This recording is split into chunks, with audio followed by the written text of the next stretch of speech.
So this character you play in Christmas Chronicles 2 is very kind of like dark and edgy and maybe not the typical character you'd see in a family Christmas movie. I'm Yeah. curious how much of that kind of energy came from you personally. How much did you have a hand in creating his look and his vibe and stuff like that?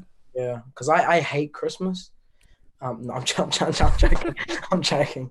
That was you're I was like, about to log out the Zoom. yeah. This is not going to be a fun interview. No, yeah, I remember. I was sitting down with the director Chris and all of them, and they were like, "Hey, we really want this character. We'd really love you to play him. How do you want him to look?" And I was like, "You guys know how he looks. I'll just concentrate on like where you want me to be as the character and where you want him to feel. And when the audience watches a film, how do you want them to feel?"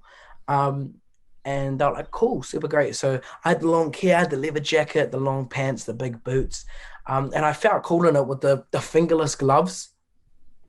That was cool as well. Um, so yeah, I was really kind of the small touches. We were in costume, and they're like, "Oh, where do you want this?" I'm like, "Oh, can I put that patch there? Can I put them there?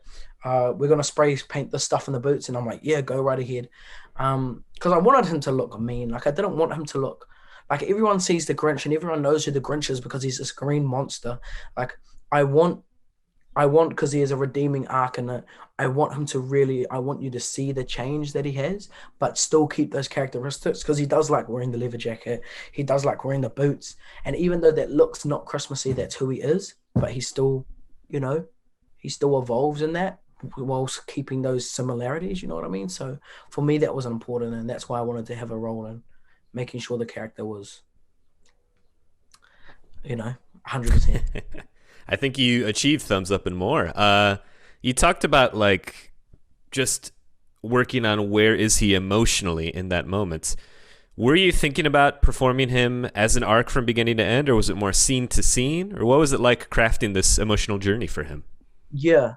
So I work with this guy called Andrew McElroy, who's an acting coach, over in Vancouver in British Columbia where we shot. Um, and working with him, I worked with him on Deadpool and a few other films. And I love working with him because it's almost like when you do a film, it's never like start to finish. It's almost like the audience and the camera is kind of, you have this life and then you're kind of slotted into a place of that life, but it still continues. It's never like start of film, end of film. So it was never like the art kind of went up and down. It was almost like the camera is watching it move straight. You know what does that make sense? I sound like a welcome to my genius interview. Like, but That is how we're billing it, by the way. yeah. For me, I wanted you to see him like evolve into like finding the love and finding the warmth that he wants. Because in this film, that's what Nickel wants. He just wants love, but he's kind of oversided with greed and anger and kind of that. So yeah. Yeah. What was it like seeing the CGI elf version of that character and like voicing that version of that character? I was like, whoa, I look like a gremlin. So watching me, I had the long hair and still the little leather jacket on. Because the elves are like on set, they're like these giant kind of cube things.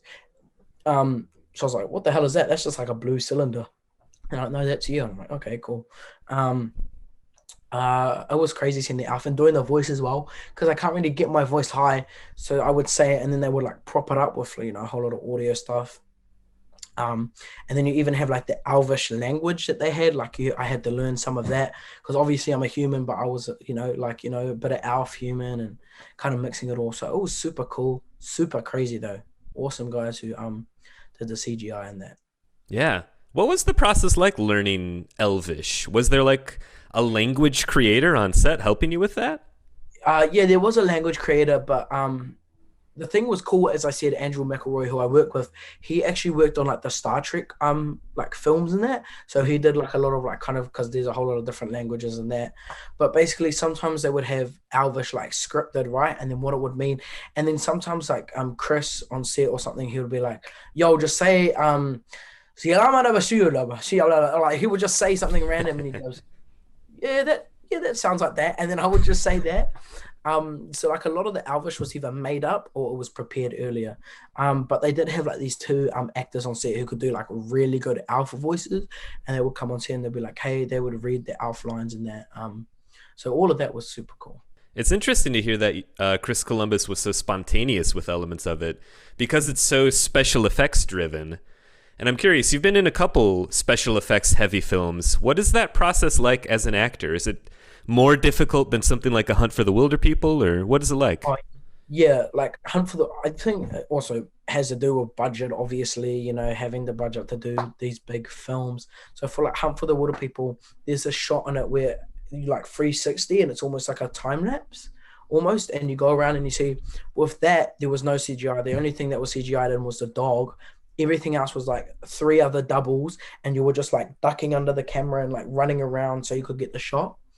And like there was a giant segment in that film where it was snowing, but they couldn't afford to move somewhere else, so we just did it in the snow. But like this one, Christmas Chronicles, working on them is crazy because you have these dudes, they come in with these like silver balls, these big old balls of silver and these little sheets, and I'm kind of crazy to think you look at it on set and you're like, it's hard to like talk to a tennis ball or like talk to like a dude in a blue glove, like a dude in a morph suit.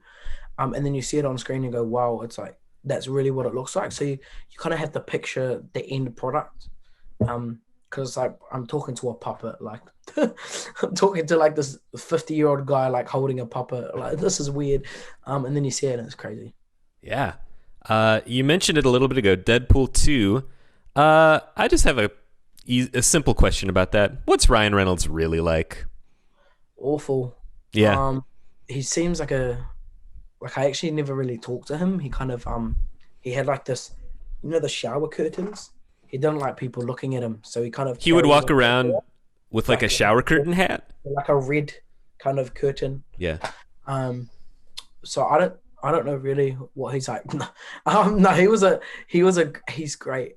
He's a real family man. Um, I remember I think Blake had, I don't know what number child they're on, but she brought her babies along, and mum got to hold them, and Ryan Reynolds really loved the mum. And I remember I was sitting on set, and Ryan didn't have his mum on set, and he really missed him. And he's like, "Hey Jules," and I'm like, "Yeah, Ryan." And he's like, "Can I call your mum?" Like, cause I call her Mama, and she's like, "Can I call her Mama?" And I'm like, "Bro, go right ahead. Like if I know your mum's not here, like go ahead." And he ended up calling my mum and like was talking to her all the time. So he's a really great dude. Yeah. And that's even the same with Kurt as well. Like thinking about it now, like these such big heavy hitters in the game, like working with Kurt and him working as Santa, he's really passionate. He loves what he does. He loves what he does. He loves what he does. Yeah.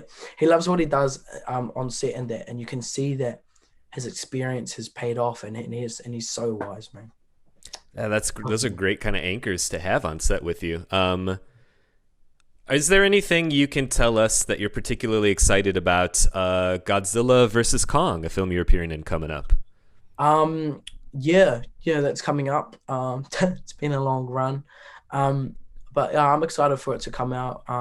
It's been a while since we shot that, so it should look good. I should look different. I can't wait to see it. Who doesn't like to see I don't know, like Godzilla vs Kong? It's a crazy film to describe. I don't know how you describe like these two, like a giant lizard and then like a giant monkey. It's like it's kind of crazy. So yeah, I'm excited for when that comes out, and I can't wait for people to see it. Yeah, but no, that's gonna be fun. I can't wait. Yeah. What about, you said you look different in it? What's different Oh about well, it? I think because we shot it quite a while ago, and because of Gotcha. lockdown and that as my mom would say, "Oh, he's a young growing boy." So I had longer hair in it, blah blah blah. I wore glasses in it as well. I don't. That's not a spoiler. And I had a wallet chain. And so yeah, this probably look different. So yeah, We'll put a spoiler alert on that. You wear glasses in Godzilla and a versus wallet Kong. chain. Yeah. Yeah.